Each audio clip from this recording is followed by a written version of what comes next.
Welcome to Storytime with Miss Dani. Our story today is Curious George and the Dinosaur. Jimmy's class was taking a field trip to the museum, and George was going along. "We're glad to have you, George," said Mr. Chauncey, the teacher, "but don't get into any trouble." At the museum, Mr. Chauncey began to explain one of the displays. "These rocks are millions of years old." The students weren't listening. "This is boring," said a student. "It really is," said another. "When is lunchtime?" asked a third. George wandered off. He didn't find the rocks very interesting either.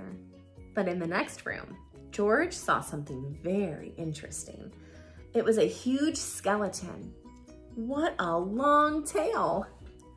It was too much for George to resist. He stepped over the rope and jumped onto the tail. He climbed down and then climbed up. He climbed up and up until he reached the skeleton's head. Just then, Mr. Chauncey and the class came into the room. "Look at that dinosaur," said Jimmy. "And look at George," he shouted. "Ride him, George," cried a girl. The guards heard the noise. "Get down from there," ordered one of them.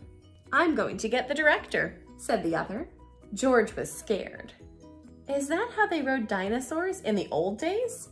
a girl asked Mr. Chauncey. "Well, no," he said. "Tell us more about the dinosaurs," someone said. George was curious. What was a dinosaur? "Well," said Mr. Chauncey, "the earth was once full of huge creatures like this." Suddenly, the director of the museum came charging in. "What's this about a monkey on our dinosaur?" he called. "Guards, get that monkey down before he causes any damage," he ordered. Poor George. There he was on top of a dinosaur with no place to hide. "Just a moment," said Mr. Chauncey. "George was a great help to me. He got the children interested in the dinosaurs." "We wouldn't have listened," said a boy. "It's so interesting," said another. "I want to come back again," said a girl. "Well," said the director, "I can see that our dinosaur isn't damaged. We'll forgive him this time." "You can come down, George," he called. "Hooray!" the students shouted.